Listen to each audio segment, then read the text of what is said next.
Ajá, por fin un tema interesante, reactiva.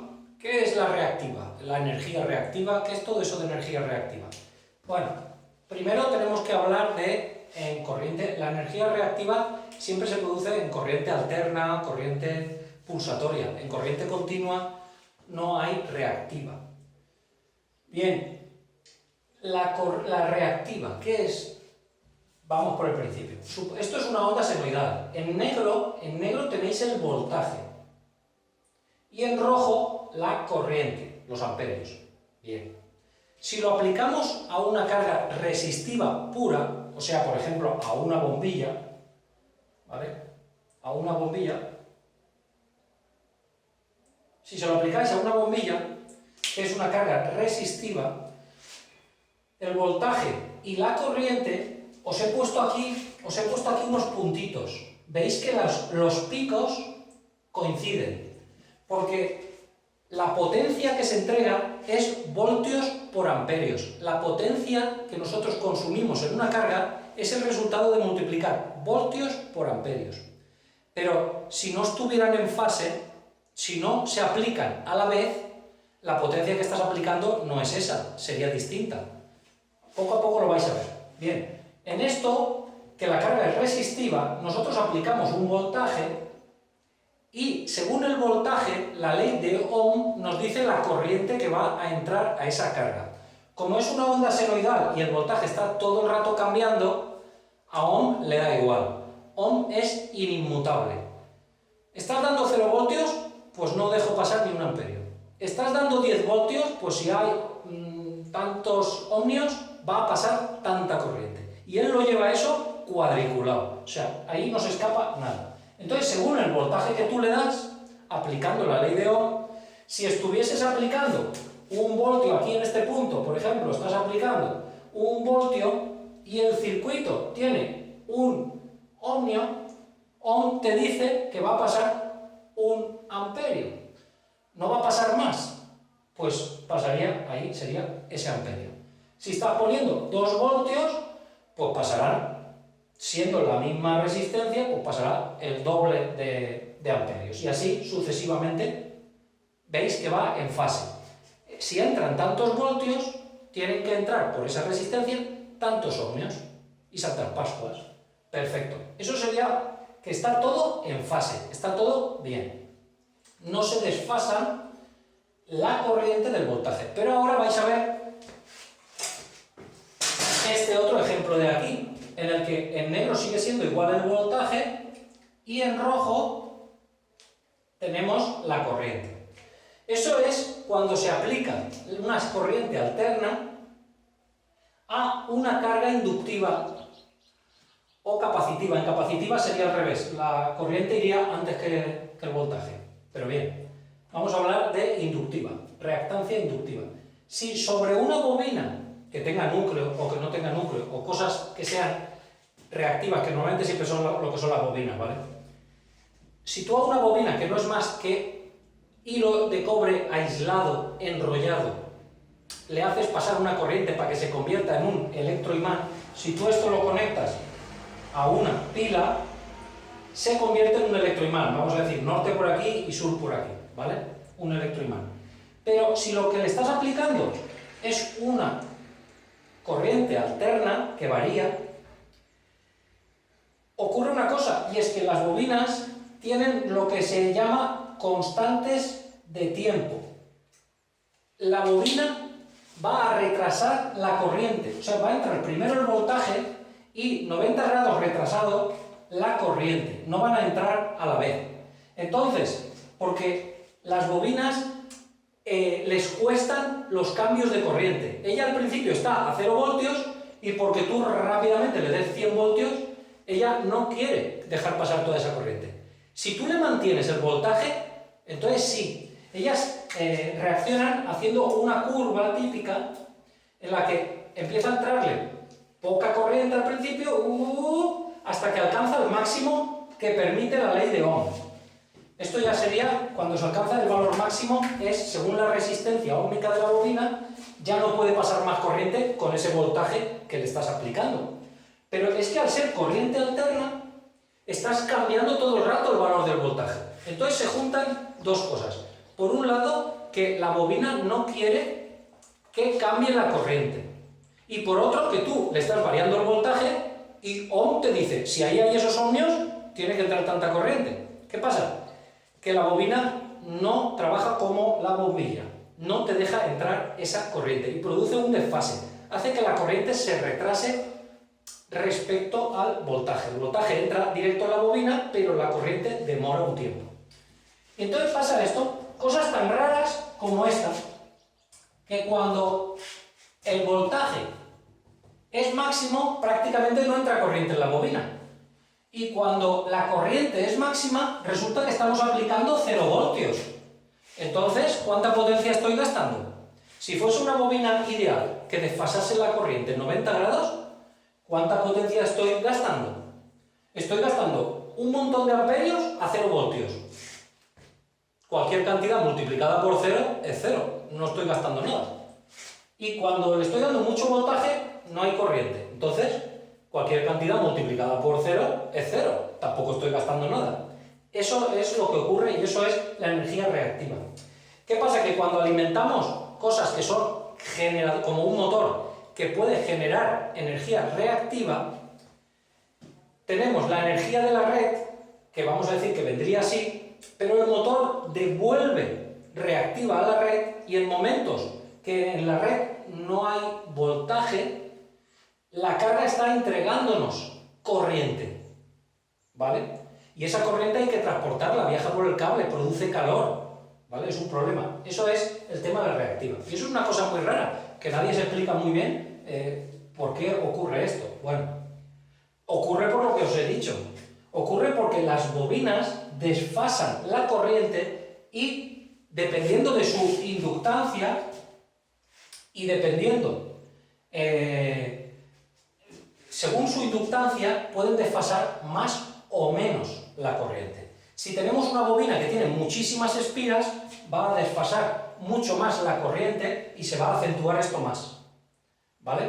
Entonces, eso era lo que os quería explicar de la energía reactiva. Venga, saludos.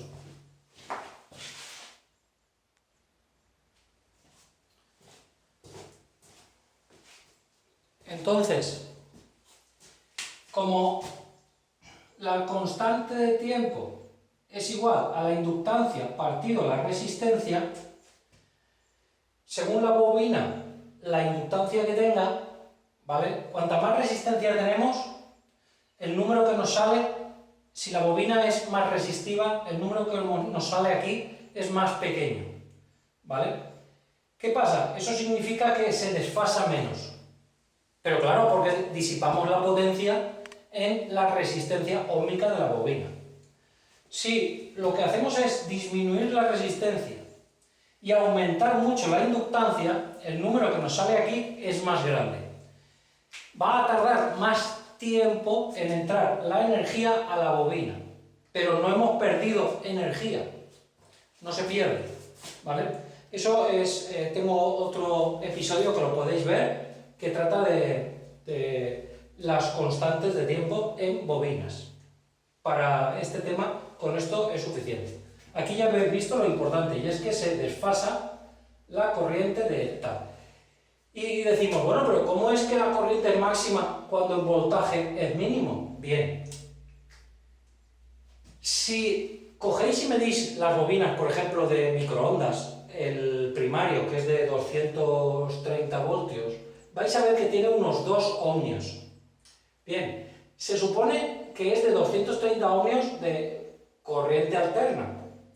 Bien, si tiene solo 2 ohmios, ¿habéis calculado los amperios que circularían por ese transformador? Tener en cuenta que ese transformador puede ser, vamos a decir, de un máximo de 1000 vatios. ¿Vale? A ver, no, mira, justamente vamos a dividir esto. Eso nos daría 115 amperios. Muy bien. Si le aplicásemos ese voltaje a esa bobina, ¿vale? Pasarían 115 amperios porque tiene unos 2 ohmios. Muy bien.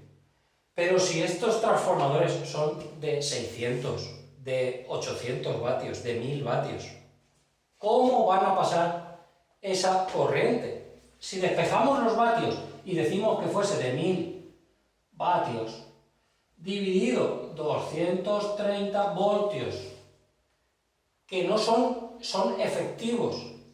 En realidad, la corriente alterna, el pico va a ser 310 voltios. 310 voltios reales de pico, efectivos 230. Eso es otro tema muy interesante, ya os lo explicaré, ¿vale? Esto para hacerlo fácil, vamos a decir que son 250 voltios para hacerlo fácil y entonces nos salen 4. ¿Vale? Estamos hablando que por esa bobina el transformador a máxima carga va a dejar pasar solo 4 amperios. Pero según la ley de Ohm llegarían a pasar 115 amperios. Os estaréis dando cuenta que podemos permitirnos el lujo de aplicar los 210 voltios porque en realidad los estamos tirando a la basura, en el sentido de que estamos aplicando 230 voltios que permitirían que en el momento del pico pasasen 115 amperios. Y estamos realizando todo ese esfuerzo para en realidad, en el mejor de los casos, solo dejar pasar 4 amperios. Si intentásemos mirar esta bobina de 2 ohmios para que pasasen 4 amperios y fuésemos a la ley de Ohm, tendríamos que habría que, para saber el voltaje que necesitamos para que pasen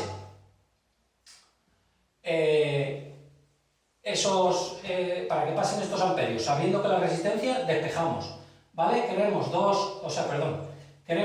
4 amperios por 2 ohmios, nos va a dar los voltios, 2 por 4, 8. Con 8 voltios, realmente, lo que es la resistencia óhmica de la bobina ya permitiría que pasasen los 4 amperios. Pero tenemos que aplicar 230. ¿Qué pasa? Ahora lo vais a entender aquí. Claro, una vez yo empiezo a aplicar voltaje y una vez hemos alcanzado los 8 voltios, ¿vale? Ya podrían pasar los 4 amperios, pero como la bobina va a demorar un tiempo, tiene una constante de tiempo que tarda un tiempo en que entren los 4 amperios, nosotros todavía no entra y seguimos incrementando el voltaje, que no hace falta, pero nosotros seguimos incrementándolo. Podríamos haber puesto un voltaje, ¿vale?, de 8 voltios y hacer una onda cuadrada, pero no, seguimos incrementando el voltaje. Entonces ya llega un momento que la constante de tiempo de la bobina ya permite que entre corriente y la corriente va subiendo. Nosotros alcanzamos el pico de voltaje y el voltaje comienza a bajar y cuando llegamos a este punto decimos, pero si estoy bajando el voltaje, ¿cómo es que la corriente sigue subiendo? La corriente sigue subiendo porque incluso aunque llegues aquí a este punto, que es 8 voltios, fijaros, ¿vale? A 8 voltios es cuando todavía pasarían 4 amperios. A partir que tú bajes el voltaje de 8 voltios, es cuando la corriente comenzará a caer. Pero a las bobinas no les gustan los cambios. Entonces, cuando el voltaje te llega aquí, la corriente es máxima. Ya no puede seguir subiendo porque tú ahora sí que le estás dando un voltaje inferior. A partir de ese punto ya no pueden pasar más de 4 amperios, tienen que pasar menos. Sigues bajando el voltaje y la corriente sigue bajando. Ahí, a partir de ese punto, empieza a bajar. No sé si me comprendéis. Esto está relacionado con la constante de tiempo de la bobina, ¿vale? Entonces, lo vais viendo que, aunque tú le des 230 o 230.000, me da igual, es que no puede, no le estás dando el tiempo para que se llene la bobina. A ver, si hacéis eso, lo quemaríais, si le dais los 230.000, pero es por otra razón. ¿Vale? Cuando se ha alcanzado ya los 8 voltios, como para que pasen 4 amperios, pero es que con 4 voltios ya podrían pasar 2 amperios, ¿vale? Todo lo que le des de más de voltaje, incluso aunque estés bajando, para la bobina le da igual que estés bajando. Porque si todavía no ha alcanzado la corriente máxima que permite la ley de Ohm, entonces, aunque tú sigas bajando voltios, quiero decir, a ver, si todavía no he conseguido que pasen los 4 amperios que quiere la ley de Ohm, y estoy en 230 voltios y todavía no han llegado a entrar, aunque tú te bajes a 20 voltios, pero si con 8 voltios ya pasan los 4 amperios, me da igual que baje, no me influye porque no estás bajando. Todavía estás por encima de donde yo tengo que llegar. ¿Comprendéis lo que os quiero decir? ¿El voltaje está cayendo y la corriente subiendo? No, no. El voltaje todavía está muy alto, según la ley de Ohm, para la corriente que está entrando. Ese voltaje todavía, aunque esté bajando, es todavía muy elevado para la corriente que todavía está entrando en la bobina. Por otros motivos, que por la impedancia. Vale. En el caso del transformador, cuando ponemos carga, se va contrarrestando la carga. O sea, perdón, la impedancia se va anulando a medida que vamos incrementando la carga, de manera proporcional.